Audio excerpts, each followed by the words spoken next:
ನಮಸ್ಕಾರ ಎಲ್ಲರಿಗೂ, welcome to KPSC times. So ನಾವು ಇವತ್ತು ಚಾಪ್ಟರ್ 3 ಸ್ಟಾರ್ಟ್ ಮಾಡ್ಕೊಳ್ಳೋಣ. 10th ಸ್ಟ್ಯಾಂಡರ್ಡಿಂದು ಇವಾಗಲೇ 2 ಚಾಪ್ಟರ್ನ ನಾವು ಕಂಪ್ಲೀಟ್ ಮಾಡ್ಕೊಂಡಿದ್ದೀವಿ. ನೀವು ಹೊಸಬರಾಗಿದ್ದರೆ ಚಾನಲ್ನ ಸಬ್ಸ್ಕ್ರೈಬ್ ಮಾಡೋದನ್ನ ಮರೆಯೋಕ್ಕೆ ಹೋಗಬೇಡಿ.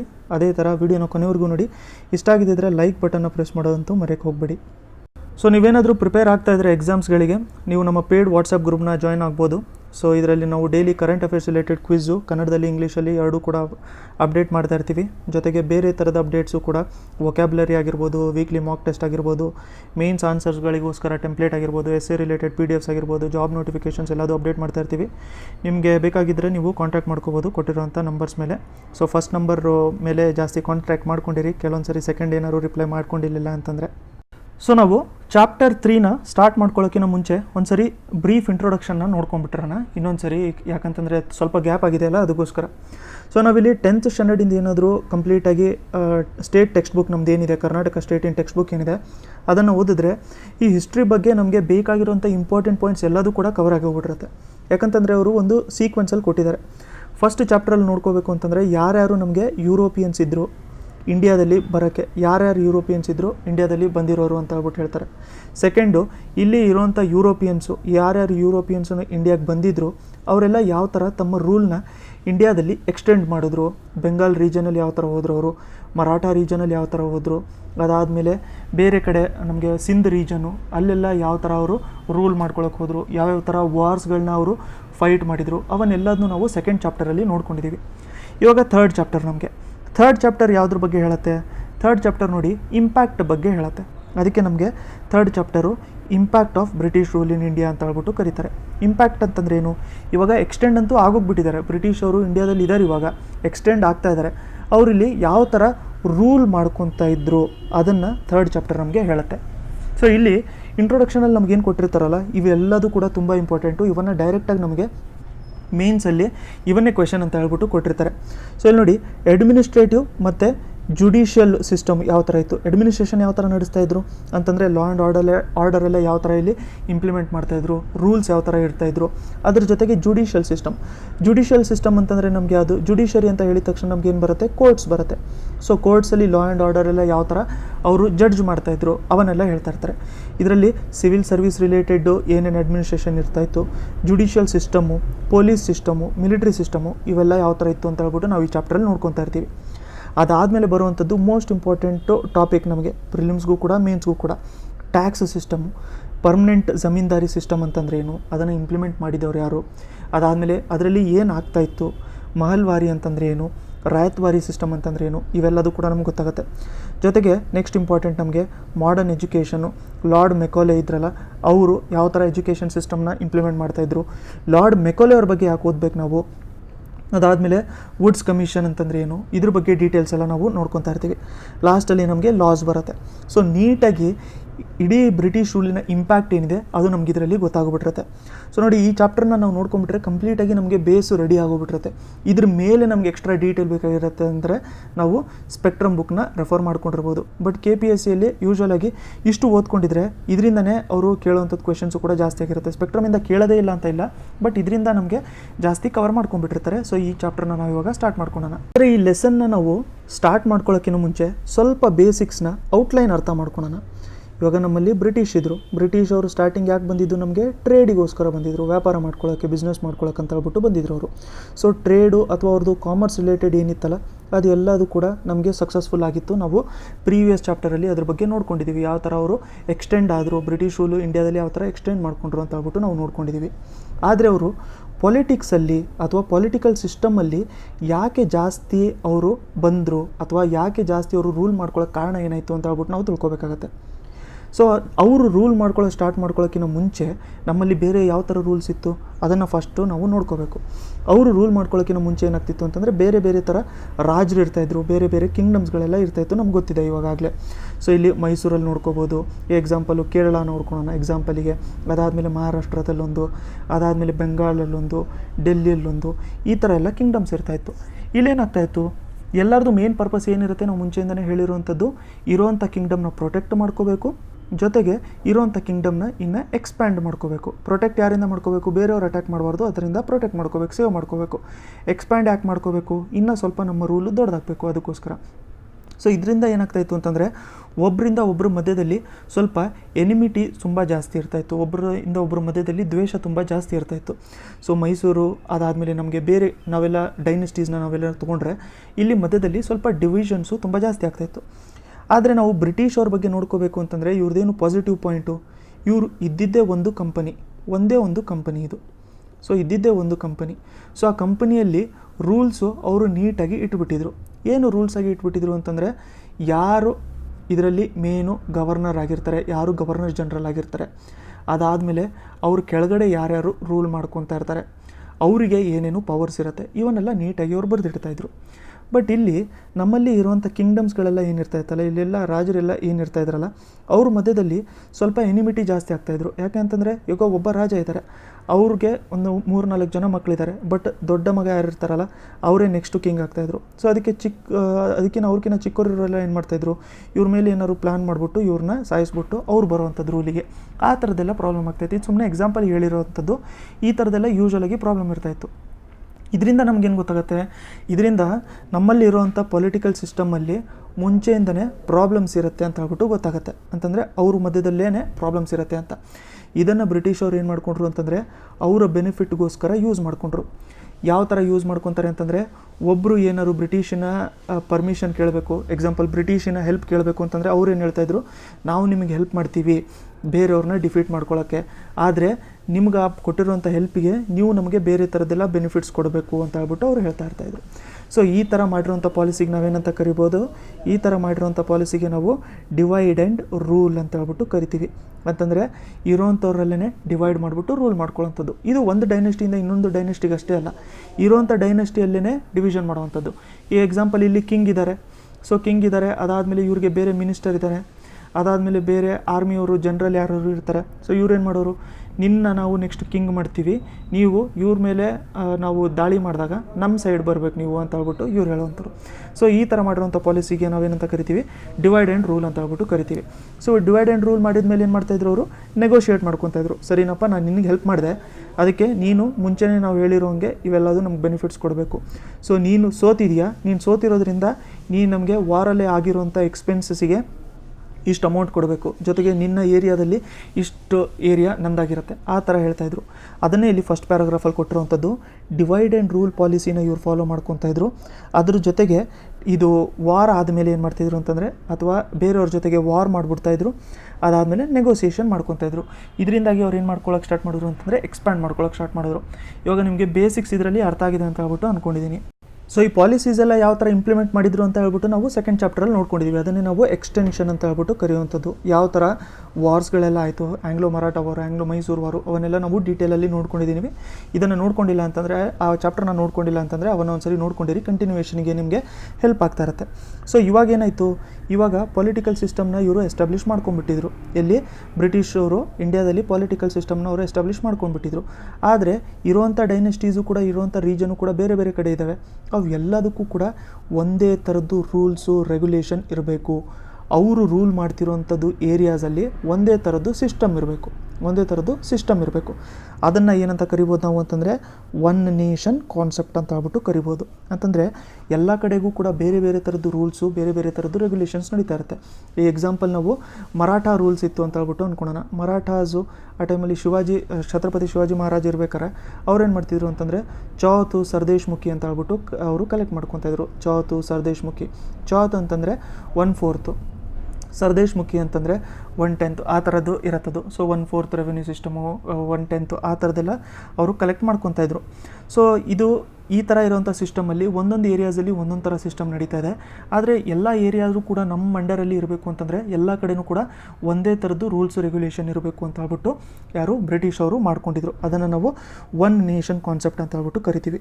ಸೊ ಅದ್ರ ಒಳಗಡೆ ಯಾವ ಥರದ್ದು ರೂಲ್ಸ್ ಇರಬೇಕು, ಎಜುಕೇಷನ್ ಯಾವ ಥರ ನಡೀಬೇಕು, ಜುಡಿಷರಿ ಯಾವ ಥರ ಇರುತ್ತೆ, ಲ್ಯಾಂಡಿಗೆ ಟ್ಯಾಕ್ಸಸ್ ಯಾವ ಥರ ಕೊಡಬೇಕು, ಟ್ರೇಡ್ ಯಾವ ಥರ ನಡೆಯುತ್ತೆ, ಅಗ್ರಿಕಲ್ಚರ್ ಯಾವ ಥರ ನಡೀತಾ ಇರುತ್ತೆ, ಅವನ್ನೆಲ್ಲದನ್ನೂ ಕೂಡ ಅವರು ಹೇಳ್ತಾ ಇರುತ್ತೆ. ಸೊ ಇವನ್ನು ನಾವು ಈ ಚಾಪ್ಟ್ರಲ್ಲಿ ನೋಡ್ಕೊತಾ ಇರ್ತೀವಿ. ಸೊ ಇವಾಗ ನೀವು ಇದನ್ನು ನೋಟ್ಸ್ ಯಾವ ಥರ ಮಾಡ್ಕೊತೀರಾ, ಈ ಪೇಜ್ನ ನೀವು ನೋಡ್ಕೋಬೇಕು ಅಂತಂದರೆ ಇದರಲ್ಲಿ ಇರುವಂಥದ್ದು ಎಲ್ಲ ಇನ್ಫಾರ್ಮೇಷನು ಕೂಡ ನಮಗೆ ಇಂಪಾರ್ಟೆಂಟ್ ಆಗಿರಲ್ಲ. ಇದರಲ್ಲಿ ನೋಡಿ, ಇದನ್ನು ನಾನು ನಿಮ್ಮ ಜೊತೆ ಬರಿತಾ ಇರ್ತೀನಿ, ನೀವು ಅದನ್ನು ನೋಟ್ ಮಾಡ್ಕೊಂಡಿರಿ. ಇದರಲ್ಲಿ ನಮಗೆ 3 ಪಾಯಿಂಟು ಇಂಪಾರ್ಟೆಂಟು. ಒಂದು ಪಾಯಿಂಟ್ ಏನು ಅಂತಂದರೆ, ಒಂದು ಪಾಯಿಂಟ್ ಬಂದ್ಬಿಟ್ಟು ನಮಗೆ ಡಿವೈಡ್ ಆ್ಯಂಡ್ ರೂಲ್. ಈ ಡಿವೈಡ್ ಆ್ಯಂಡ್ ರೂಲ್ ಯಾವ ಥರ ಕೆಲಸ ಮಾಡ್ತಾಯಿತ್ತು ಅಂತ ನಾವು ಇವಾಗ ನೋಡ್ಕೊಂಡಿದ್ದೀವಿ. ನೆಕ್ಸ್ಟ್ ಪಾಯಿಂಟ್ ನಮಗೇನು ಅಂತಂದರೆ war and negotiation. War and negotiation ಅಂತಂದರೆ ಏನು? ನೆಗೋಸಿಯೇಷನ್ ಅಂತಂದರೆ ಒಂದು ಟ್ರೀಟಿ ಸೈನ್ ಮಾಡ್ಕೊತಾ ಇದ್ರಲ್ಲ. ಎಕ್ಸಾಂಪಲು ಮೈಸೂರು ವಾರೆಲ್ಲ ನಡೆಸ್ತಾ ಇರ್ಬೇಕಾರೆ ಶ್ರೀರಂಗಪಟ್ಟಣಂ ಟ್ರೀಟಿ, ಮಂಗಳೂರು ಟ್ರೀಟಿ, ಆ ಥರ ಟ್ರೀಟಿಗಳೆಲ್ಲ ಸೈನ್ ಮಾಡ್ಕೊತಾ ಇದ್ರು. ಸೊ ಅದನ್ನು ನಾವು ನೆಗೋಸಿಯೇಷನ್ ಅಂತ ಹೇಳ್ಬಿಟ್ಟು ಕರಿತೀವಿ. ಥರ್ಡ್ ಪಾಯಿಂಟ್ ಏನು ಅಂತಂದರೆ ನಮಗೆ ಒನ್ ನೇಷನ್ ಕಾನ್ಸೆಪ್ಟ್. ಸೊ ನೀವು ನೋಟ್ಸ್ ಮಾಡ್ಕೊತಾ ಇರ್ಬೇಕಾದ್ರೂ ಅಷ್ಟೇ ಇದನ್ನಷ್ಟೇ ಬರ್ಕೊಂಡಿರಿ. ಸೊ ಫಸ್ಟ್ ಪೇಜಲ್ಲಿ ನಮಗೆ ಸಿಕ್ಕಿರುವಂಥದ್ದು 3 ಪಾಯಿಂಟ್ಸು. ಏನು? ಡಿವೈಡ್ ಆ್ಯಂಡ್ ರೂಲ್ ಯಾವ ಥರ ಕೆಲಸ ಮಾಡ್ತಿತ್ತು ಅಂತ ನೋಡ್ಕೊಂಡಿದ್ದೀವಿ. ವಾರ್ ಆ್ಯಂಡ್ ನೆಗೋಷಿಯೇಷನ್ ಅಂತಂದರೆ ಏನು ಅಂತ ನೋಡ್ಕೊಂಡಿದ್ದೀವಿ. ಒನ್ ನೇಷನ್ ಕಾನ್ಸೆಪ್ಟ್ ಅಂತಂದರೆ ಏನು ಅಂತ ನಾವು ನೋಡ್ಕೊಂಡಿದ್ದೀವಿ. ಇಷ್ಟನ್ನೇ ನೋಡಿಕೊಂಡು ನೀವು ಲಾಸ್ಟಲ್ಲಿ ರಿವಿಷನ್ ಮಾಡ್ಕೊತಾ ಇರ್ಬೇಕಾದ್ರೂ ಅಷ್ಟೇ ಇದ್ರ ಮೇಲೇ ನೀವು ರಿವಿಷನ್ ಮಾಡ್ಕೊತಾ ಇರಬೇಕು. ಅವಾಗ ನಿಮಗೆ ರಿವಿಷನು ಕೂಡ ಈಸಿ ಆಗ್ತಾ ಇರುತ್ತೆ. ಫಸ್ಟ್ ಪೇಜ್ ಆಯ್ತು ನಮಗೆ. ಇವಾಗ ಅಡ್ಮಿನಿಸ್ಟ್ರೇಟಿವ್ ಮತ್ತು ಜುಡಿಷಿಯಲ್ ಸಿಸ್ಟಮ್ನ ನಾವು ನೋಡ್ಕೊಳ್ಳೋಣ. ಸೊ ಬ್ರಿಟಿಷರು ಟ್ರೇಡ್ ಮಾಡೋಕ್ಕೆ ಇಂಡಿಯಾದಲ್ಲಿ ಬಂದಾಗ ಅಲ್ಲಿ ಎಲ್ಲರಿಗೂ ಕೂಡ ಟ್ರೇಡ್ ಮಾಡೋಕ್ಕೆ ಪರ್ಮಿಷನ್ ಇರ್ತಾಯಿತ್ತು. ಅಂತಂದರೆ ಈಸ್ಟ್ ಇಂಡಿಯಾ ಕಂಪನಿ ಅಂತಂದರೆ ಒಂದು ಕಂಪನಿಯಲ್ಲಿ ಬೇರೆ ಬೇರೆ ಎಂಪ್ಲಾಯೀಸ್ ಇರ್ತಾರೆ, ಅದಕ್ಕೆ ಹೆಡ್ ಇರ್ತಾರೆ, ಅದಾದಮೇಲೆ ಬೇರೆ ಬೇರೆ ಎಂಪ್ಲಾಯೀಸು ಇರ್ತಾರೆ. But East India company starting ಇಂಡಿಯಾದಲ್ಲಿ ಬಂದಾಗ ಇಲ್ಲಿ ಇರುವಂಥ ಎಲ್ಲರಿಗೂ ಕೂಡ ಟ್ರೇಡ್ ಮಾಡೋಕ್ಕೆ ಪರ್ಮಿಷನ್ ಇರ್ತಾಯಿತ್ತು. ಅಂತಂದರೆ ಇಲ್ಲಿ ಮೇಲ್ಗಡೆ CEO ಇರ್ತಾನೆ ಅಂತ ಅಂದ್ಕೊಳ್ಳೋಣ ಎಕ್ಸಾಂಪಲ್ಲು. ಅದಾದಮೇಲೆ ಮ್ಯಾನೇಜರ್ ಇರ್ತಾರೆ. ಸೊ CEO ಇರ್ತಾರೆ, ಅದಾದಮೇಲೆ ಮ್ಯಾನೇಜರ್ ಇರ್ತಾರೆ, ಅದಾದಮೇಲೆ ಬೇರೆ ಎಂಪ್ಲಾಯೀಸ್ ಇರ್ತಾರೆ. ಎಕ್ಸಾಂಪಲಿಗೆ ಇಷ್ಟು ಅಂದ್ಕೊಳ್ಳೋಣ. So ಯೂಶ್ವಲಾಗಿ ಯಾರಿಗಿರುತ್ತೆ permission? ಯಾರಿಗಿರುತ್ತೆ ಅಂತಂದರೆ CEOಗೆ ಎಲ್ಲ ಥರದ್ದು ಪರ್ಮಿಷನ್ ಇರುತ್ತೆ. ಅಂತಂದರೆ ಯಾವ ಥರ ಟ್ರೇಡ್ ನಡೆಸಬೇಕು, ಸೊ ಎಲ್ಲರೂ ಕೂಡ ಯಾವ ಥರ ಕೆಲಸ ಮಾಡಬೇಕು ಅಂತ. ಬಟ್ ಇದರಲ್ಲಿ ಈಸ್ಟ್ ಇಂಡಿಯಾ ಕಂಪನಿಯಲ್ಲಿ ಏನಾಗ್ತಿತ್ತು ಅಂತಂದರೆ ಇಲ್ಲೆಲ್ಲ ಎಂಪ್ಲಾಯೀಸ್ ಇರ್ತಾಯಿದ್ರಲ್ಲ, ಈ ಎಂಪ್ಲಾಯೀಸ್ಗೆ ಎಲ್ಲರಿಗೂ ಕೂಡ ಪರ್ಮಿಷನ್ ಇರ್ತಾಯಿತ್ತು. ಅಂತಂದರೆ ಇವರು ಸಪ್ರೇಟಾಗಿ ಬೇಕಾದ್ರೆ ಟ್ರೇಡ್ ಮಾಡ್ಕೋಬೋದು, ಇವರು ಸಪ್ರೇಟಾಗಿ ಬೇಕಾದ್ರೆ ಟ್ರೇಡ್ ಮಾಡ್ಕೋಬೋದು, ಇವ್ರು ಸಪ್ರೇಟಾಗಿ ಬೇಕಾದ್ರೆ ಟ್ರೇಡ್ ಮಾಡ್ಕೋಬೋದು. ಸೊ ಇದಕ್ಕೆ ಏನಂತ ಕರಿತೀವಿ ನಾವು? ಇಂಡಿವಿಜುವಲ್ ಟ್ರೇಡ್ ಅಂತ ಹೇಳ್ಬಿಟ್ಟು ಕರಿತೀವಿ. ಸೊ ಒಬ್ಬೊಬ್ಬರೇ ಟ್ರೇಡ್ ಮಾಡ್ಕೊತಾ ಇರ್ಬೋದು. ಇಡೀ ಕಂಪನಿ ಟ್ರೇಡ್ ಮಾಡೋದು ಒಂದು ಕಡೆ ಟ್ರೇಡ್ ಮಾಡ್ತಾ ಇರುತ್ತೆ, ಜೊತೆಗೆ ಇವರು ಇಂಡಿವಿಜುವಲಾಗೂ ಕೂಡ ಟ್ರೇಡ್ ಮಾಡ್ಕೋಬೋದು. ಸೊ ಇಂಡಿವಿಜುವಲಾಗಿ ಟ್ರೇಡ್ ಮಾಡ್ಕೋಬೇಕು ಅಂತಂದರೆ ಏನಾಗುತ್ತೆ? ಕರಪ್ಷನ್ ತುಂಬ ಜಾಸ್ತಿ ಆಗುತ್ತೆ. ಸಿಸ್ಟಮಲ್ಲಿ ಕರಪ್ಷನ್ನು ತುಂಬ ಜಾಸ್ತಿ ಆಗ್ತಾ ಇರುತ್ತೆ. ಇದು ಒಂದು ಪಾಯಿಂಟು ನೆನ್ಪಿಟ್ಕೋಬೇಕಾಗಿರೋವಂಥದ್ದು. ಅದಾದರೆ ಟ್ರೇಡ್ ಮಾಡ್ತಾ ಇರ್ಬೇಕಾದ್ರೆ ಈಸ್ಟ್ ಇಂಡಿಯಾ ಕಂಪನಿಯಲ್ಲಿ ಕರಪ್ಷನ್ನು ತುಂಬ ಜಾಸ್ತಿ ಇರ್ತಾಯಿತ್ತು ಅಂತ. ಅದ್ರ ಜೊತೆಗೆ ನಮಗೆ ಇವಾಗ ಸಿಸ್ಟಮ್ ಇದೆಯಲ್ಲ, ಸಿವಿಲ್ ಸರ್ವಿಸಸ್ ಏನೋ ಸಿಸ್ಟಮ್ ಇದೆ. ಸೊ ಸಿವಿಲ್ ಸರ್ವಿಸಸ್ಸು ನೀವೇನಾದ್ರು ಇಲ್ಲಿ ಎಕ್ಸಾಮ್ಸಿಗೆ ಪ್ರಿಪೇರ್ ಆಗ್ತಾಯಿದ್ರೆ ನಿಮ್ಗೆ ಇವಾಗಲೇ ಗೊತ್ತಿರುತ್ತೆ ಸಿವಿಲ್ ಸರ್ವಿಸಸ್ಸು. ನೀವೇನಾದ್ರು 10th ಸ್ಟ್ಯಾಂಡರ್ಡ್ ಸ್ಟೂಡೆಂಟ್ ಆಗ್ತಾಯಿದ್ರೆ ಸಿವಿಲ್ ಸರ್ವಿಸಸ್ ಅಂತಂದರೆ ಏನಾಗಿರುತ್ತೆ? So top most level gazetted services ಇರುತ್ತೆ. ಎಕ್ಸಾಂಪಲು IAS ಆಗಿರ್ಬೋದು, IPS ಆಗಿರ್ಬೋದು, IFS ಆಗಿರ್ಬೋದು. ಅದಾದಮೇಲೆ ಸ್ಟೇಟಲ್ಲಿ KS ಇರುತ್ತೆ. ಸೊ KS ಅಲ್ಲಿ ನಮಗೆ ಇದರಲ್ಲಿ ಅಸಿಸ್ಟೆಂಟ್ ಕಮಿಷನರ್ ಪೋಸ್ಟ್ ಬರುತ್ತೆ, ಅದಾದಮೇಲೆ DYSP ಪೋಸ್ಟ್ ಬರುತ್ತೆ, ತಹಸೀಲ್ದಾರ್ ಪೋಸ್ಟ್ ಬರುತ್ತೆ, ಮತ್ತು ಸೆಕ್ರೆಟ್ರಿ ಪೋಸ್ಟ್ ಬರ್ತಾ ಇರುತ್ತೆ. ಸೊ ಅಸಿಸ್ಟೆಂಟ್ ಸೆಕ್ರೆಟರಿ ಪೋಸ್ಟ್ ಎಲ್ಲ ಬರ್ತಾ ಇರುತ್ತೆ. ಇವೆಲ್ಲದು ನಾವು ಏನಂತ ಕರಿತೀವಿ? ಸಿವಿಲ್ ಸರ್ವಿಸಸ್ ಅಂತ ಹೇಳ್ಬಿಟ್ಟು ಕರಿತಾ ಇರ್ತೀವಿ. ಸೊ ಈ ಸಿವಿಲ್ ಸರ್ವಿಸಸ್ ಅನ್ನೋ ಕಾನ್ಸೆಪ್ಟ್ ಅನ್ನೋದೇ ಇಂಟ್ರೊಡ್ಯೂಸ್ ಮಾಡಿದ್ದು ನಮಗೆ ಯಾರು ಅಂತಂದರೆ, ಸಿವಿಲ್ ಸರ್ವಿಸ್ ಕಾನ್ಸೆಪ್ಟ್ ನಮಗೆ ಇಂಟ್ರೊಡ್ಯೂಸ್ ಮಾಡಿದ್ದೆ ನಮಗೆ ಬ್ರಿಟಿಷರ್ಸು. ಸೊ ಬ್ರಿಟಿಷಲ್ಲಿ ಇದನ್ನು ಇಂಡಿಯಾದಲ್ಲಿ ಇಂಟ್ರೊಡ್ಯೂಸ್ ಮಾಡಿದ್ದು ಯಾರು ಅಂತಂದರೆ ಇಲ್ಲಿ ಲಾರ್ಡ್ ಕಾರ್ನ್ವಾಲಿಸ್. ಈ ಹೆಸರು ಇಂಪಾರ್ಟೆಂಟು, ಈ ಪಾಯಿಂಟ್ನ ನೀವು ನೆನ್ಪಿಟ್ಕೊಂಡಿರ್ಬೇಕು. ಸೊ ಲಾರ್ಡ್ ಕಾರ್ನ್ವಾಲಿಸ್ ಇವರೇನು ಮಾಡಿದರು ಅಂತಂದರೆ introduce the admission of civil services administration of civil services ಅಂತ. ಸೊ ಏನಾಗಿತ್ತು ಮುಂಚೆ ಇವರು ಎಲ್ಲ ಇಂಡಿವಿಜುವಲ್ ಟ್ರೇಡು ನಡೆಸ್ತಾಯಿದ್ರು. ಇಂಡಿವಿಜುವಲ್ ಟ್ರೇಡ್ ನಡೆಸ್ತಾ ಇರೋದ್ರಿಂದ ಕರಪ್ಷನ್ ಎಲ್ಲ ತುಂಬ ಜಾಸ್ತಿ ಆಗ್ತಾಯಿತ್ತು. ಕಂಪನಿಗೆ ಲಾಸ್ ಆಗ್ತಿದೆ ಅಂತ ಹೇಳ್ಬಿಟ್ಟು ಈ ಕರಪ್ಷನ್ನ ರೆಗ್ಯುಲೇಟ್ ಮಾಡಬೇಕು ಅಂತ ಹೇಳ್ಬಿಟ್ಟು ಏನು ಮಾಡಿದ್ರು? ರೆಗ್ಯುಲೇಟಿಂಗ್ ಆ್ಯಕ್ಟ್ 1773 ಅಂತ ಹೇಳ್ಬಿಟ್ಟು ಕಳಿಸಿದ್ರು. ಅಂತಂದರೆ ಇಲ್ಲಿ ಈಸ್ಟ್ ಇಂಡಿಯಾ ಕಂಪನಿ ಇತ್ತು. ಈ ಕಂಪನಿಗೆ ಇಲ್ಲಿ ಇರುವಂಥ ಆ್ಯಕ್ಚುಲಾಗಿ ಬ್ರಿಟಿಷರು ಇರ್ತಾರಲ್ಲ, ಸೊ ಆ್ಯಕ್ಚುಲಾಗಿ ಬ್ರಿಟಿಷ್ ಇರ್ತಾರಲ್ಲ ಅವ್ರು ಬಂದ್ಬಿಟ್ಟು ಇವರಿಗೆ ಲಿಸ್ಟ್ ಇರ್ತಾಯಿದ್ರು, ನೀವೇನು ಮಾಡ್ಬೋದು, ಏನು ಮಾಡೋ ಹಾಗಿಲ್ಲ ಅಂತ ಹೇಳ್ಬಿಟ್ಟು. ಸೊ ಇವರು ರೂಲ್ಸ್ ಆ್ಯಂಡ್ ರೆಗ್ಯುಲೇಷನ್ನ ಕಳಿಸ್ತಾ ಇದ್ರಲ್ಲ, ಆ ಥರದ್ದು ಪ್ರತಿ 10 ವರ್ಷಕ್ಕೊಂದೊಂದು ಸರಿ ಕಳಿಸ್ತಾಯಿದ್ರು. ಹೊಸದಾಗಿರೋಂಥ ರೂಲ್ಸು, ಹೊಸದಾಗಿರೋಂಥ ರೆಗ್ಯುಲೇಷನ್ಸ್ಗಳೆಲ್ಲ ಅದು ಕೂಡ ಅವ್ರು ಕಳಿಸ್ತಾ ಇದ್ರು. ಅದನ್ನು 1773 ಕಳಿಸಿರೋದಕ್ಕೆ ನಮಗೆ ರೆಗ್ಯುಲೇಟಿಂಗ್ ಆ್ಯಕ್ಟ್ ಆಫ್ 1773 ಅಂತ ಹೇಳ್ಬಿಟ್ಟು ಕರಿತೀವಿ. ಸೊ ರೆಗ್ಯುಲೇಟಿಂಗ್ ಆ್ಯಕ್ಟ್ ಆಫ್ 1773 ಮೇಜರಾಗಿ ನಾವು ನೋಡ್ಕೋಬೇಕು ಅಂತಂದರೆ ಇವ್ರೇನು ಮಾಡ್ಕೊಂಡಿದ್ರು? ಫಸ್ಟು ಇಂಡಿವಿಜುವಲ್ ಟ್ರೇಡ್ ಏನು ಕರಪ್ಷನ್ ಆಗ್ತಾ ಇತ್ತಲ್ಲ ಅದನ್ನು ನೋಡ್ಕೋಬೇಕು ಅಂತ ಹೇಳ್ಬಿಟ್ಟು, ಅದನ್ನು ಸ್ಟಾಪ್ ಮಾಡ್ಕೋಬೇಕು ಅಂತ ಹೇಳ್ಬಿಟ್ಟು ರೆಗ್ಯುಲೇಟ್ ಮಾಡ್ಕೊಳ್ಳೋದಕ್ಕೆ ಅವರು ಕಳಿಸ್ತಾಯಿದ್ರು. ಸೊ ಅದನ್ನೇ ಇಲ್ಲೂ ಕೂಡ ಮೆನ್ಷನ್ ಮಾಡ್ಕೊಂಡಿದ್ದಾರೆ. So employees made money became corrupt through illegal means. Individual trade, private work ಇವೆಲ್ಲ ಪರ್ಮಿಟ್ ಮಾಡಿರೋದ್ರಿಂದ, ಇಲ್ಲೀಗಲ್ ವರ್ಕ್ ಎಲ್ಲ ಮಾಡ್ತಿರೋದ್ರಿಂದ ಅವರೆಲ್ಲರೂ ತುಂಬ ಜಾಸ್ತಿ ಕರಪ್ಟ್ ಆಗ್ತಾಯಿದ್ರು. ಇದನ್ನು ಕಂಟ್ರೋಲ್ ಮಾಡ್ಕೊಳ್ಳೋಕ್ಕೆ 1773ಯಲ್ಲಿ ಗೌರ್ಮೆಂಟ್ ಆಫ್ ಇಂಗ್ಲೆಂಡು, ಆ್ಯಕ್ಚುಲಾಗಿ ಬ್ರಿಟಿಷರು ಏನಿರ್ತಾಯಿದ್ರು ಅವರು ರೆಗ್ಯುಲೇಟಿಂಗ್ ಆ್ಯಕ್ಟನ್ನ ಇಂಟ್ರೊಡ್ಯೂಸ್ ಮಾಡಿದ್ರು ಇಂಡಿಯಾದಲ್ಲಿ. ಅದರಲ್ಲಿ ಫಸ್ಟ್ ನಮಗೆ ರೆಗ್ಯುಲೇಟಿಂಗ್ ಆ್ಯಕ್ಟ್ 1773 ಓದ್ಕೋಬೇಕಾಗಿರುತ್ತೆ. ಎಲ್ಲ ಆ್ಯಕ್ಟ್ಸ್ನ ನಾವು ಸಪ್ರೇಟಾಗಿ ನೋಡ್ಕೊಳ್ಳೋಣ. ನೆಕ್ಸ್ಟು ಇದೇ ಚಾಪ್ಟ್ರಲ್ಲಿ ಆ್ಯಕ್ಟ್ಸ್ಗಳೆಲ್ಲ ಬರುತ್ತೆ, ಅವನ್ನೆಲ್ಲದನ್ನು ಪಾಯಿಂಟ್ಸ್ ಮಾಡ್ಕೊಳ್ಳೋಣ, ಇಂಪಾರ್ಟೆಂಟ್ ಆಗಿರುತ್ತೆ ನಮಗೆ. ಸೊ ಈ ಥರ ಆಗ್ತಾಯಿತ್ತು. ಅದಾದಮೇಲೆ 1800 ನಾವು ನೋಡ್ಕೋಬೇಕು ಅಂತಂದರೆ ಲಾರ್ಡ್ ಕಾರ್ನ್ವಾಲಿಸು ಇವರು ಫೋರ್ಟ್ ವಿಲಿಯಮ್ ಕಾಲೇಜ್ ಓಪನ್ ಮಾಡಿದ್ರು. ಎಲ್ಲಿ? ಕಲ್ಕತ್ತಾದಲ್ಲಿ. ಇಂಪಾರ್ಟೆಂಟ್, ಇದನ್ನು ನೋಟ್ ಮಾಡ್ಕೊಂಡಿರಿ. ಫೋರ್ಟ್ ವಿಲಿಯಮ್ ಕಾಲೇಜು ಎಲ್ಲಿ ಓಪನ್ ಮಾಡಿದ್ರು? ಕಲ್ಕತ್ತಾದಲ್ಲಿ ಓಪನ್ ಮಾಡ್ಕೊಂಡಿದ್ರು. ಯಾಕೆ? To benefit the people aspiring to join civil services. ಅಂತಂದರೆ ಇಂಡಿಯಾದಲ್ಲಿ ಯಾರಾದರೂ ಸಿವಿಲ್ ಸರ್ವಿಸಸ್ಸಿಗೆ ಜಾಯಿನ್ ಆಗಬೇಕು ಅಂತಂದರೆ ಅವ್ರಿಗೆ ಬೆನಿಫಿಟ್ ಆಗಬೇಕು ಅಂತ ಹೇಳ್ಬಿಟ್ಟು ಫೋರ್ಟ್ ವಿಲಿಯಮ್ನ ಓಪನ್ ಮಾಡಿದರು. ಯಾರು ಈ ಫೋರ್ಟ್ ವಿಲಿಯಮ್ ಕಾಲೇಜ್ನ ಓಪನ್ ಮಾಡಿದರು? Lord Cornwallis. ಯಾವಾಗ ಓಪನ್ ಮಾಡಿದರು? 1800ಅಲ್ಲಿ. ಎಲ್ಲಿ ಓಪನ್ ಮಾಡಿದರು? ಕಲ್ಕತ್ತಾದಲ್ಲಿ. ಈ ಡೇಟ್ಸ್ಗಳು ಕೂಡ ಇಂಪಾರ್ಟೆಂಟು, ನೀವು ನೋಡ್ಕೊಂಡಿರಿ. ಇವಾಗ ಎಸ್ಪೆಷಲಿ ನೀವೇನಾದರೂ ಇವಾಗ KS 2020 ಪ್ರಿಲಿಮ್ಸ್ ಅಟೆಂಡ್ ಮಾಡ್ಕೊಂಡಿದ್ರೆ ತುಂಬಾ ಜಾಸ್ತಿ ಫ್ಯಾಕ್ಚುಯಲ್ ಇನ್ಫಾರ್ಮೇಷನ್ ಕೇಳ್ತಾ ಇದ್ದಾರೆ. ಡೇಟ್ಸ್ಗಳು, ಮಂತ್ಗಳು ಲೆಕ್ಕದಲ್ಲೆಲ್ಲ ಕೇಳ್ತಾ ಇದ್ದಾರೆ. ಸೊ ಆ ಥರದ್ದೆಲ್ಲ ಕ್ವಶನ್ಸ್ ಕೇಳ್ತಾ ಇರ್ತಾರೆ. ಅದಕ್ಕೋಸ್ಕರ ನೀವು ಡೇಟ್ಸ್ಗಳದ್ದು ಕೂಡ ಲಿಸ್ಟ್ ಮಾಡ್ಕೊಂಡಿರಿ, ಹೆಲ್ಪ್ಫುಲ್ ಆಗಿರುತ್ತೆ ಎಕ್ಸಾಮ್ಸಲ್ಲಿ. ಇದು ನೋಡ್ಕೋಬೇಕು ಅಂತಂದರೆ 1800ಅಲ್ಲಿ ಕಾರ್ನ್ವಾಲಿಸು ಫೋರ್ಟ್ ವಿಲಿಯಮ್ ಕಾಲೇಜು ಕಲ್ಕತ್ತಾದಲ್ಲಿ ಓಪನ್ ಮಾಡಿದ್ರು ಸಿವಿಲ್ ಸರ್ವಿಸಸ್ಗೆ ಜಾಯ್ನ್ ಆಗಬೇಕು ಅಂತಂತ. ಬಟ್ ಈ ಥರ ಮಾಡಿರೋವಂಥದ್ದು ಈ ಈಸ್ಟ್ ಇಂಡಿಯಾ ಕಂಪನಿ, ಈ ಕಂಪನಿಗೆ ಇಷ್ಟ ಆಗ್ತಾ ಇರಲಿಲ್ಲ. ಲಾರ್ಡ್ ಕಾರ್ನ್ವಾಲಿಸ್ ಅಂತೂ ಮೇಲಿರ್ತಾಯಿದ್ರು, ಅವರು ಈ ಥರ ಮಾಡಿದ್ರು. ಬಟ್ ಆ ಕಂಪನಿಯಲ್ಲಿರೋರಿಗೆ ಇಷ್ಟ ಆಗ್ತಾ ಇರಲಿಲ್ಲ. ಯಾಕೆ ಇಷ್ಟ ಆಗ್ತಾ ಇರಲಿಲ್ಲ ಅಂತಂದರೆ ಇವೆಲ್ಲ ಟಾಪ್ ಮೋಸ್ಟ್ ಲೆವೆಲ್ ಪೋಸ್ಟ್ ಆಗಿರುತ್ತೆ. ಈ ಟಾಪ್ ಮೋಸ್ಟ್ ಲೆವೆಲ್ ಪೋಸ್ಟಲ್ಲಿ ಇಂಡಿಯನ್ಸ್ ಏನಾದರೂ ಬಂದುಬಿಟ್ರೆ ಇವ್ರ ಅಡ್ಮಿನಿಸ್ಟ್ರೇಷನ್ ಯಾವ ಥರ ನಡೆಯುತ್ತೆ ಅಲ್ವಾ? ಇವ್ರ ಅಡ್ಮಿನಿಸ್ಟ್ರೇಷನಿಗೆ ಹರ್ಟ್ ಆಗ್ತಿರುತ್ತೆ. ಯಾಕಂತಂದರೆ ಇಂಡಿಯನ್ಸ್ ಇದ್ದರೆ ಯೂಶ್ವಲಾಗಿ ಅವರು ಇಂಡಿಯಾಗೆ ಸಪೋರ್ಟ್ ಮಾಡ್ಕೋಬೇಕು ಅಂತ ಇರ್ತಾರೆ. ಸೊ ಅದಕ್ಕೆ ಇವ್ರದ್ರಲ್ಲಿ ಪ್ರಾಬ್ಲಮ್ ಆಗುತ್ತೆ ಅಂತ ಹೇಳ್ಬಿಟ್ಟು ಯಾವುದೇ ಥರದ್ದು ಸಿವಿಲ್ ಸರ್ವಿಸಸ್ಸಿಗೆ ಅಪಾಯಿಂಟ್ಮೆಂಟ್ ಏನಾದ್ರು ಆಗ್ತಾಯಿದ್ರೆ ಆ ಅಪಾಯಿಂಟ್ಮೆಂಟ್ ಎಲ್ಲದನ್ನೂ ಕೂಡ ಇಲ್ಲಿ ಇವು ಕೋರ್ಟ್, ಈ ಈಸ್ಟ್ ಇಂಡಿಯಾ ಕಂಪನಿಯಲ್ಲಿ ಡೈರೆಕ್ಟರ್ಸ್ ಇರ್ತಾಯಿದ್ರಲ್ಲ, ಬೋರ್ಡ್ ಎಕ್ಸಾಂಪಲ್ ಒಂದು ಬೋರ್ಡ್ ಇರುತ್ತೆ. ಇಲ್ಲಿ ಬೋರ್ಡಲ್ಲಿ ಒಬ್ಬರು ಚೇರ್ಮನ್ ಇರ್ತಾರೆ, ಮಿಕ್ಕಿದೆಲ್ಲ ಡೈರೆಕ್ಟರ್ಸ್ ಇರ್ತಾರೆ. ಬೋರ್ಡ್ ಆಫ್ ಡೈರೆಕ್ಟರ್ಸ್ ಅಂತ ಹೇಳ್ಬಿಟ್ಟು ನಾವು ಕರಿತೀವಿ. ಸೊ ಇಲ್ಲಿ ಬೋರ್ಡ್ ಆಫ್ ಡೈರೆಕ್ಟರ್ಸ್ ಎಲ್ಲರೂ ಕೂಡ ಅವರೇ ನೋಡ್ಕೊತಾ ಇದ್ರು ಅಪಾಯಿಂಟ್ಮೆಂಟ್ಗಳನ್ನ. ಯಾವಾಗವರೆಗೂ? 1853ವರೆಗೂ. ಸೊ 1853ವರೆಗೂ. 1853 ಆದಮೇಲೆ ಏನಾಯಿತು ಅಂತ ನಾವು ನೆಕ್ಸ್ಟ್ ನೋಡ್ಕೊಳ್ಳೋಣ. ಸೊ ಮುಂಚೆಯಿಂದನೂ ಕೂಡ ಯಾವುದೇ ಥರದ್ದು ಸಿವಿಲ್ ಸರ್ವಿಸಸ್ಸಿಗೆ ಅಪಾಯಿಂಟ್ಮೆಂಟ್ ಬರಬೇಕು ಅಂತಂದರೆ ಅದನ್ನು ಡೈರೆಕ್ಟರ್ಸ್ ಏನಿರ್ತಾ ಇದ್ರಲ್ಲ ಅವರೇ ನೋಡ್ಕೊತಾ ಇದ್ರು. ಯಾಕೆ ನೋಡ್ಕೊತಾ ಇದ್ರು ಅಂತಂದರೆ ಆಬ್ವಿಯಸ್ ಆಗಿ ಇಂಡಿಯನ್ಸ್ ಬಂದುಬಿಟ್ರೆ ಅವ್ರಿಗೆ ಪ್ರಾಬ್ಲಮ್ ಆಗುತ್ತೆ, ಇಂಡಿಯನ್ಸಿಗೆ ಜಾಸ್ತಿ ಬೆನಿಫಿಟ್ಸ್ ಕೊಡಬಾರ್ದು ಅಂತ ಹೇಳ್ಬಿಟ್ಟು ಅವರು ಅದನ್ನು ನೋಡ್ಕೊತಾ ಇದ್ರು. ಬಟ್ ಇಂಡಿಯನ್ಸಿಗೆ ಏನು ಹೇಳ್ತಾಯಿದ್ರು ಅಂತಂದರೆ ನೀವೆಲ್ಲರೂ ತುಂಬ ಜಾಸ್ತಿ ಕರಪ್ಟ್ ಆಗಿದ್ದೀರಾ, ಸೊ ಅದಕ್ಕೆ ನಿಮ್ಮ ಕೈಗೆ ನಾವು ಸಿಸ್ಟಮು ಅಥವಾ ನಿಮ್ಮ ಕೈಗೆ ನಾವು ಜಾಬ್ಸು ಟಾಪಲ್ಲಿರುವಂಥ ಜಾಬ್ಸ್ನ ಕೊಡೋಕ್ಕಾಗಲ್ಲ, ನೀವೆಲ್ಲದೂ ಕೂಡ ಲೋ ಗ್ರೇಡ್ ಜಾಬ್ಸೇ ಮಾಡಿ ಅಂತ ಹೇಳ್ಬಿಟ್ಟು ಆ ಟೈಮಲ್ಲಿ ಹೇಳ್ತಾ ಇದ್ದು. ಯಾರು? ಲಾರ್ಡ್ ಕಾರ್ನ್ವಾಲಿಸ್ ಆ ಟೈಮಲ್ಲಿ ಹೇಳಿದ್ದು. ಸೊ ಇವಾಗ ನಾವು ಇಷ್ಟೆಲ್ಲ ನೋಡ್ಕೊಂಡಿದ್ದೀವಿ. ಇವಾಗ ಇದರಲ್ಲಿ ಇಂಪಾರ್ಟೆಂಟ್ ಪಾಯಿಂಟ್ ಏನು ಅದನ್ನು ನಾವು ನೋಡ್ಕೋಬೇಕಾಗತ್ತೆ. ಅಂದರೆ ನಮಗೆ ಎಕ್ಸಾಮ್ ಸ್ಪೆಸಿಫಿಕ್ ಪಾಯಿಂಟನ್ನು ನಾವು ಇದರಲ್ಲಿ ತಕ್ಕೊಂಬಿಡೋಣ. ಇವಾಗ ಫಸ್ಟ್ ಪ್ಯಾರಾಗ್ರಾಫ್ ಅಂತೂ ನೋಡ್ಕೊಂಡಿದ್ದೀವಿ. ಇವಾಗ ನಮಗೆ ಇಲ್ಲಿ ಎಕ್ಸಾಮ್ಸಲ್ಲಿ ಬೇಕು ಅಂತಂದರೆ ನಾವು ಸ್ಪೆಸಿಫಿಕ್ಕಾಗಿ ಪಾಯಿಂಟ್ಸ್ನ ನೋಡ್ಕೋಬೇಕಾಗತ್ತೆ. ಯಾಕಂತಂದರೆ ಇಡೀ ಪ್ಯಾರಾಗ್ರಾಫ್ ಅಂತೂ ನೆನ್ಪಿಟ್ಕೋಬೇಕು ಅಂತಂದರೆ ಎಲ್ಲ ಸಬ್ಜೆಕ್ಟಿಂದು ತುಂಬ ಜಾಸ್ತಿ ನಾವು ನೆನ್ಪಿಟ್ಕೋಬೇಕಾಗತ್ತೆ. ಸೊ ಅದಕ್ಕೋಸ್ಕರ ಫಸ್ಟ್ ಪಾಯಿಂಟು ನೀವು ಬರ್ಕೊಂಬಿಟ್ಟಿರಿ. ಫಸ್ಟ್ ಪಾಯಿಂಟ್ ಏನು? ಲಾರ್ಡ್ ಕಾರ್ನ್ವಾಲಿಸ್ ಇದನ್ನೇನು ಮಾಡ್ಕೊಂಬಿಟ್ಟಿರಿ? ಸರ್ಕಲ್ ಹಾಕ್ಕೊಂಬಿಟ್ಟಿರಿ.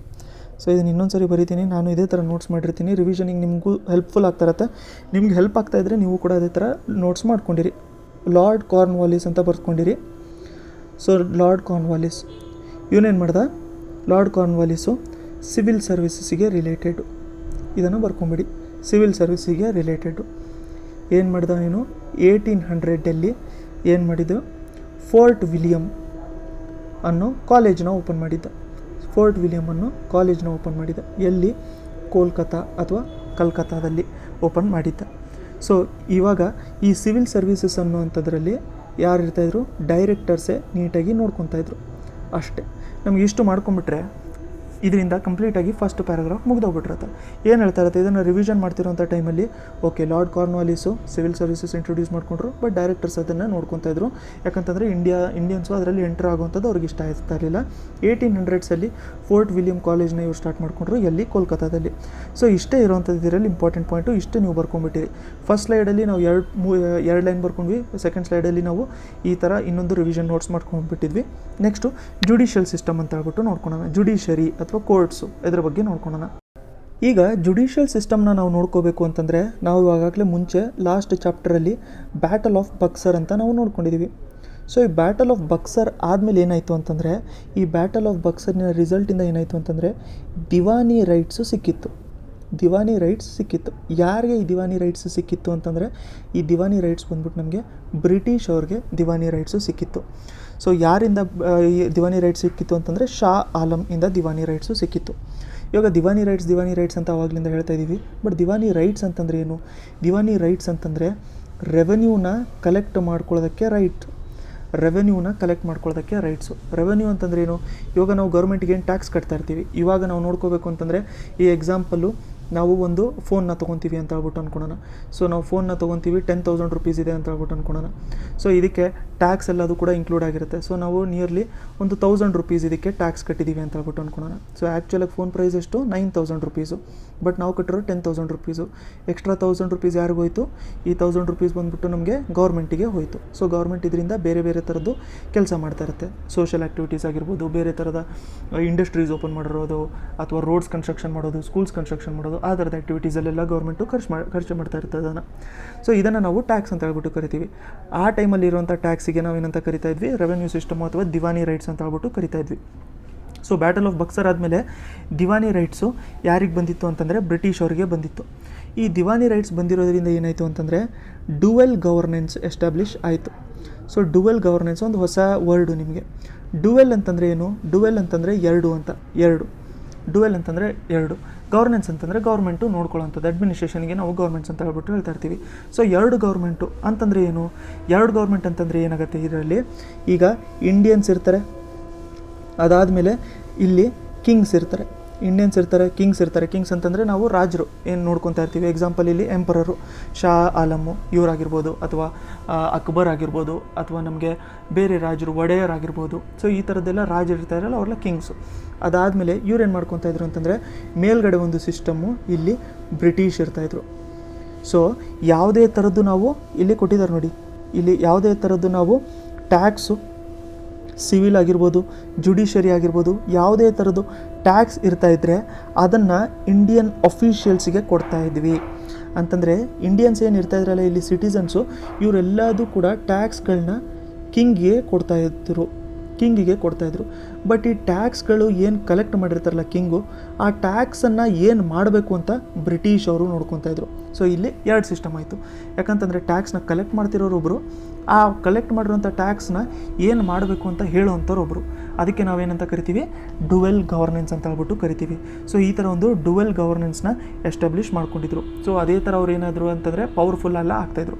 ಇವಾಗ ನೀವು ಅನ್ಕೋಬೋದು, ಡೈರೆಕ್ಟಾಗಿ ಬ್ರಿಟಿಷ್ ಅವರೇ ಟ್ಯಾಕ್ಸ್ ಕಲೆಕ್ಟ್ ಮಾಡ್ಬೋದಾಗಿತ್ತಲ್ಲ, ಇಂಡಿಯನ್ಸ್ ಯಾಕೆ ಕಲೆಕ್ಟ್ ಮಾಡಬೇಕಾಗಿತ್ತು ಟ್ಯಾಕ್ಸು ಅಂತಂದರೆ, ಬ್ರಿಟಿಷ್ ಅವ್ರು ನೋಡಿ ತುಂಬಾ ಜಾಸ್ತಿ ಅವರು ಇಂಟೆಲಿಜೆಂಟ್ ಆಗಿರ್ತಾಯಿದ್ರು. ಡೈರೆಕ್ಟಾಗಿ ಅವ್ರು ಇಂಡಿಯನ್ಸಿಂದ ಕಲೆಕ್ಟ್ ಮಾಡೋಕ್ಕೆ ಸ್ಟಾರ್ಟ್ ಮಾಡಿಬಿಟ್ರೆ ಇಂಡಿಯನ್ಸ್ ಎಲ್ಲರೂ ಕೂಡ ಒಂದೇ ಸರಿ ಪ್ರೊಟೆಸ್ಟ್ ಮಾಡೋಕ್ಕೆ ಸ್ಟಾರ್ಟ್ ಮಾಡ್ಬೋದಾಗಿತ್ತು. ನಾವು ನಮ್ಮ ರಾಜರಿಗೆ ಕೊಡೋದು ದುಡ್ಡು ಅಥವಾ ನಾವು ಟ್ಯಾಕ್ಸು ರಾಜರಿಗೆ ಕೊಡಬೇಕು, ನಿಮ್ಗೆ ಯಾಕೆ ಕೊಡಬೇಕು ನಾವು, ಆ ಥರ ಎಲ್ಲ ರಿವೋಲ್ಟ್ ಸ್ಟಾರ್ಟ್ ಮಾಡ್ತಾಯಿದ್ರು. ಅದಕ್ಕೆ ಬ್ರಿಟಿಷವ್ರು ಏನು ಮಾಡ್ತಾಯಿದ್ರು ಅಂತಂದರೆ ಸ್ಟೇಜಿನ ಹಿಂದ್ಗಡೆ ಉಳ್ಕೊಂಡು ಅವರು ಎಲ್ಲ ಮ್ಯಾನೇಜ್ಮೆಂಟು ಕೂಡ ಮಾಡ್ತಾಯಿದ್ರು. ಯಾವಾಗವರೆಗೂ ಅಂತಂದರೆ ಕಂಪ್ಲೀಟ್ ಸಿಸ್ಟಮ್ ಅವ್ರ ಕಂಟ್ರೋಲಲ್ಲಿ ಬರೋವರೆಗೂ ಕೂಡ ಅವರು ಅದನ್ನು ನೋಡ್ಕೊತಾಯಿದ್ರು. ಇದನ್ನು ನಾವೇನಂತ ಕರಿತೀವಿ ಅಂತಂದರೆ ಡುವೆಲ್ ಸಿಸ್ಟಮ್ ಆಫ್ ಗೌರ್ಮೆಂಟ್ ಅಂತ ಹೇಳ್ಬಿಟ್ಟು ಕರಿತೀವಿ. ಸೊ ನಾವಿವಾಗ ಫಸ್ಟ್ ಪ್ಯಾರಾಗ್ರಾಫಲ್ಲಿ ಏನೇನು ಎಲ್ಲ ನೋಡ್ಕೊಂಡಿದ್ದೀವಿ, ಎರಡು ಇಂಪಾರ್ಟೆಂಟ್ ಪಾಯಿಂಟು ನೋಡ್ಕೊಂಡಿದ್ದೀವಿ, ಅದನ್ನಷ್ಟೇ ನೀವು ಬರ್ಕೊಂಬಿಟ್ಟಿರಿ. ಇವಾಗ ಸೆಕೆಂಡ್ ಪ್ಯಾರಾಗ್ರಾಫಿಂದ ನಾವು ನೋಟ್ಸು ಮಾಡ್ಕೊಳ್ಳೋಣ. ಅಂತಂದರೆ ಈ ಥರ ನೀವು ನೋಟ್ಸ್ ಮಾಡ್ಕೊಂಡ್ರೆ ನಿಮಗೆ ನಿಮ್ಗೆ ಹೆಲ್ಪ್ಫುಲ್ ಆಗ್ತಾಯಿದ್ರೆ ನೀವು ನೋಟ್ಸ್ ಮಾಡ್ಕೊಳ್ಳಿ, ಇಲ್ಲ ಅಂತಂದರೆ ಪರವಾಗಿಲ್ಲ. ಸೊ ಇವಾಗ ಏನಾಯಿತು ಅಂತಂದರೆ ಸೆಕೆಂಡು ನಾವು ಬ್ಯಾಟಲ್ ಆಫ್ ಬಕ್ಸರ್ ಅಂತ ಬರ್ಕೊಳ್ಳೋಣ. ಸೊ ಬ್ಯಾಟಲ್ ಆಫ್ ಬಕ್ಸರಿಂದ ಏನಾಯಿತು ಅಂತಂದರೆ ದಿವಾನಿ ರೈಟ್ಸ್ ಅಂತಂದರೆ ನಮ್ಗೆ ಗೊತ್ತಲ್ಲ ಟ್ಯಾಕ್ಸು. ಈ ದಿವಾನಿ ರೈಟ್ಸ್ ಯಾರಿಗೆ ಹೋಯಿತು ಅಂತಂದರೆ ಈ ದಿವಾನಿ ರೈಟ್ಸ್ ನಮಗೆ ಬ್ರಿಟಿಷ್ ಅವರಿಗೆ ಹೋಯಿತು. ಸೊ ಈ ಬ್ರಿಟಿಷ್ ಅವರಿಂದ ಏನಾಯಿತು ಅಂತಂದರೆ ಬ್ಯಾಟಲ್ ಆಫ್ ಬಕ್ಸರ್ ಆದಮೇಲೆ ನಮಗೆ ಡುವೆಲ್ ಗವರ್ನೆನ್ಸು ಎಸ್ಟಾಬ್ಲಿಷ್ ಆಯಿತು. ಸೊ ಇಷ್ಟೇ ಪಾಯಿಂಟು. ಈ ಕಂಪ್ಲೀಟ್ ಪ್ಯಾರಾಗ್ರಾಫ್ನ ನಾವು ಬರ್ಕೊಂಡ್ಬಿಡ್ಬೋದು ಇಷ್ಟೇ ಪಾಯಿಂಟ್ ಮಾಡಿಕೊಂಡ್ರೆ. ನೆಕ್ಸ್ಟು ಅಡ್ಮಿನಿಸ್ಟ್ರೇಷನ್ ಪ್ಲ್ಯಾನು ಯಾವ ಥರ ನಡೀತಾ ಇತ್ತು ನೆಕ್ಸ್ಟ್ ಅಂತ ನಾವು ನೋಡ್ಕೊಳ್ಳೋಣ. ನೋಡಿ 1772 ಆದಮೇಲೆ ಏನಾಯಿತು ಅಂತಂದರೆ ವ್ಯಾರನ್ ಹೇಸ್ಟಿಂಗ್ಸ್ ಬಂದರು. ಇಲ್ಲಿ ನಮಗೆ ಮೇನ್ ಬಂದ್ಬಿಟ್ಟು ವ್ಯಾರನ್ ಹೇಸ್ಟಿಂಗ್ಸ್ ಬಂದರು. ಇವರು governor general, so governor general of Bengal. So Warren Hastings ಬಂದ್ಬಿಟ್ರು. ಇವ್ರು ಬಂದ್ಬಿಟ್ಟು ಏನು ಮಾಡಿದ್ರು ಅಂತಂದರೆ ಪ್ರತಿಯೊಂದು ಡಿಸ್ಟ್ರಿಕ್ಟಲ್ಲೂ ಕೂಡ ಏನು ಮಾಡಿದ್ರು, ಇವರೊಂದು ಅದಾಲತ್ನ ಇವರು ಎಸ್ಟಾಬ್ಲಿಷ್ ಮಾಡ್ಕೊಂಡಿದ್ರು. ಸೊ ಅದಾಲತನ್ನು ಎಸ್ಟಾಬ್ಲಿಷ್ ಮಾಡ್ಕೊಂಡಿದ್ರು. ಇದನ್ನು ಏನಂತ ಕರಿತಾ ಇದ್ವಿ ಅಂತಂದರೆ ಅದಾಲತ್ ಇರ್ತಾ ಇತ್ತು, ಇದನ್ನು ನಾವು ಸಿವಿಲ್ ಕೋರ್ಟ್ ಅಂತ ಹೇಳ್ಬಿಟ್ಟು ಕರಿತಾ ಇದ್ವಿ. ಇಲ್ಲಿ ಕಾನ್ಸಂಟ್ರೇಟ್ ಮಾಡ್ಕೊಂಡಿರಿ. ಯಾರು ಬಂದರು ನಮಗೆ? ವ್ಯಾರನ್ ಹೇಸ್ಟಿಂಗ್ಸ್ ಬಂದರು. ಯಾವಾಗ? 1772 ಬಂದ್ಬಿಟ್ಟು ವ್ಯಾರನ್ ಹೇಸ್ಟಿಂಗ್ಸ್ ಏನು ಮಾಡಿದ್ರು ಅಂತಂದರೆ ಆ ಟೈಮಲ್ಲಿ ಅವ್ರು ಗವರ್ನರ್ ಆಗಿದ್ರಲ್ಲ, ಸೊ ಇವ್ರೇನು ಮಾಡಿದ್ರು, ಸರಿ ನಾವು ಎಲ್ಲ ಬರೋವಂಥ ಪ್ರಾಬ್ಲಮ್ಸ್ಗಳನ್ನ ನೋಡ್ಕೊಳ್ಳೋದಕ್ಕೆ 2 ಕೋರ್ಟ್ಸ್ಗಳನ್ನ ಮಾಡ್ಕೊತೀವಿ ಡಿಸ್ಟ್ರಿಕ್ಸಲ್ಲಿ.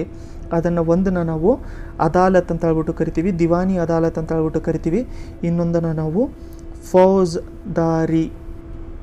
ಫೌಜ್ದಾರಿ ಅದಾಲತ್ ಅಂತ ಹೇಳ್ಬಿಟ್ಟು ಕರಿತೀವಿ. ಯಾವುದೊಂದು ಬಂದ್ಬಿಟ್ಟು ನಮಗೆ ದಿವಾನಿ ಅದಾಲತ್. ದಿವಾನಿ ಅಂತಂದರೆ ಟ್ಯಾಕ್ಸ್ ರಿಲೇಟೆಡ್ ಸಿವಿಲ್ ಕೋರ್ಟು. ಇನ್ನೊಂದು ಬಂದ್ಬಿಟ್ಟು ಫೌಜ್ದಾರಿ ಅಂತಂದರೆ ಫೌಜ್ದಾರಿ ಬಂದ್ಬಿಟ್ಟು ಏನಾಗಿರ್ತಾ ಇತ್ತು ಅಂತಂದರೆ ಕ್ರಿಮಿನಲ್ ಕೋರ್ಟ್.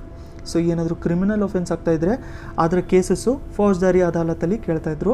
ಏನಾದರೂ ಸಿವಿಲ್ ಮ್ಯಾಟರ್ಸ್ ಇರ್ತಾಯಿದ್ರೆ ಅಂತಂದರೆ ಲ್ಯಾಂಡ್ ರಿಲೇಟೆಡ್ ಪ್ರಾಬ್ಲಮ್ಸ್ ಆಗಿರ್ಬೋದು, ಆ ಥರದ್ದು ಏನಾದ್ರು ಪ್ರಾಬ್ಲಮ್ಸ್ ಇರ್ತಾಯಿದ್ರೆ ಸಿವಿಲ್ ಕೋರ್ಟಲ್ಲಿ ಕೇಳಬೇಕು ಅಂತ. ತುಂಬ ಇಂಪಾರ್ಟೆಂಟ್ ಪಾಯಿಂಟು, ಇದನ್ನು ನೋಟ್ ಮಾಡ್ಕೊಂಡಿರಿ. ಇಲ್ಲಿಂದನೇ ನಮಗೆ ಇವಾಗವರೆಗೂ ಏನು ಸುಪ್ರೀಂ ಕೋರ್ಟ್ ಇದೆಯಲ್ಲ, ಇದನ್ನು 1773 ಸ್ಟಾರ್ಟ್ ಮಾಡ್ಕೊಂಡಿದ್ರು ಸುಪ್ರೀಂ ಕೋರ್ಟು ಕಲ್ಕತ್ತಾದಲ್ಲಿ. ಆ ಟೈಮಲ್ಲಿ ಇವಾಗ ನಮಗೆ ಸುಪ್ರೀಂ ಕೋರ್ಟ್ ಎಲ್ಲಿದೆ?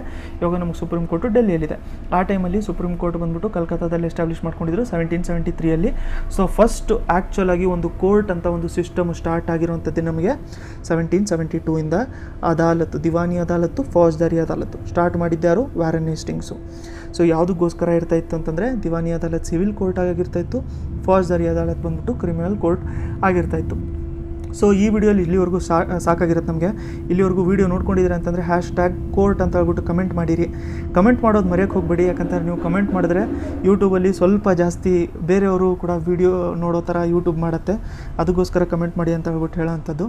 ಸೊ ನೀವು ಕಮೆಂಟ್ ಮಾಡಿರಿ. ವೀಡಿಯೋ ಇಷ್ಟ ಆಗಿದ್ದರೆ ಲೈಕ್ ಬಟನ್ನ ಪ್ರೆಸ್ ಮಾಡ್ಕೊಳ್ಳೋದು ಮರೆಯೋಕ್ಕೆ ಹೋಗಬೇಡಿ. ನೀವೇನಾದ್ರು ಪೇಯ್ಡ್ ಗ್ರೂಪ್ ಜಾಯ್ನ್ ಆಗಬೇಕು ಅಂತಂದರೆ ಸೊ ನಾವು ಫಸ್ಟ್ ಸ್ಲೈಡಲ್ಲಿ ಹೇಳಿರೋಂಥ ನಂಬರಿಗೆ ನೀವು ನೀವು ನೋಡ್ಕೋಬೋದು. ಡಿಸ್ಕ್ರಿಪ್ಷನಲ್ಲೂ ಕೂಡ ನಂಬರ್ ಕೊಟ್ಟಿರ್ತೀನಿ, ಕಾಂಟ್ಯಾಕ್ಟ್ ಮಾಡ್ಕೊಂಡಿರ್ಬೋದು. ಈ ಥರ ನೀವು ನೋಟ್ಸ್ ಮಾಡ್ಕೊಂಡಿದ್ರೆ ನಿಮ್ಗೆ ನೆಕ್ಸ್ಟ್ ರಿವಿಷನ್ನು ಕೂಡ ಹೆಲ್ಪ್ ಆಗ್ತಾ ಇರುತ್ತೆ. ಯಾಕಂತಂದರೆ ಇವಾಗಲೇ ಒಂದು 25 ಮಿನಿಟ್ಸಿಂದ ವೀಡಿಯೋ ಆಗಿದೆ. ಬಟ್ ನೀವು 25 ಮಿನಿಟ್ಸ್ ವೀಡಿಯೋನ ನೀವು ಒಂದು ಅರ್ಧ ಪೇಜಲ್ಲೇ ಈ 3 ಪಾಯಿಂಟು ಲಾಸ್ಟಲ್ಲಿ ಪ್ರೀವಿಯಸ್ ಸ್ಲೈಡಲ್ಲಿ ಇರುವಂಥ 3 ಪಾಯಿಂಟ್ ಬರ್ಕೊಂಡ್ಬಿಟ್ಟಿದ್ರೆ ನಿಮ್ಗೆ ಕಂಪ್ಲೀಟ್ ವೀಡಿಯೋನೇ ಕವರ್ ಆಗೋಗ್ಬಿಟ್ಟಿರುತ್ತೆ. ಈ ಥರ ನೀವು ನೋಟ್ಸ್ ಮಾಡ್ಕೊಂಡಿರಿ. ನೆಕ್ಸ್ಟ್ ವೀಡಿಯೋಲಿ ಮತ್ತೆ ಸಿಗೋಣ.